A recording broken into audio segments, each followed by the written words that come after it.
4 ados qui complotent pour sauver la race blanche, ce sont les membres du projet Waffenkraft. Verdict confirmé pour Alexandre Gillet. Vendredi 20 septembre, ce jeune néo-nazi a été condamné en appel pour association de malfaiteurs en vue d'une entreprise terroriste. En cause, des conversations retrouvées entre 2017 et 2018 sur un forum de discussion baptisé Waffenkraft. Avec 3 autres mineurs, il projetait des attentats en France contre une mosquée, un concert de rap, une association antiraciste et même le Parlement européen. Ce qu'il voulait, empêcher la disparition de la race blanche. Alors comment on en arrive là? Ces 4 hommes, ils ont tous baigné dans une théorie du complot. Vous la connaissez, le grand remplacement. Une vision du monde où l'Occident est menacé par l'immigration extra-européenne. Ils sont dans les campagnes, dans les villes.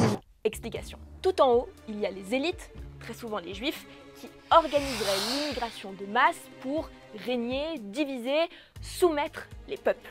Un peu comme des chefs d'orchestre de l'ombre qui utiliseraient les immigrés comme des instruments. Immigrés, comprendre les musulmans, les africains, les non-blancs.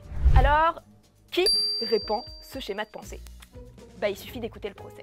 Tous les accusés étaient biberonnés aux vidéos d'Alain Soral, une figure de la complosphère antisémite qui répand cette théorie en long, en large et en travers depuis à peu près une vingtaine d'années. Je dis bien sûr qu'il y a un grand métissage qui est en cours, mais derrière, qui a la volonté de ce grand métissage mondial? Il a fallu opérer d'abord un petit remplacement au niveau des élites d'État. En appel, Alexandre Gillet a écopé d'une peine de 18 ans de prison ferme.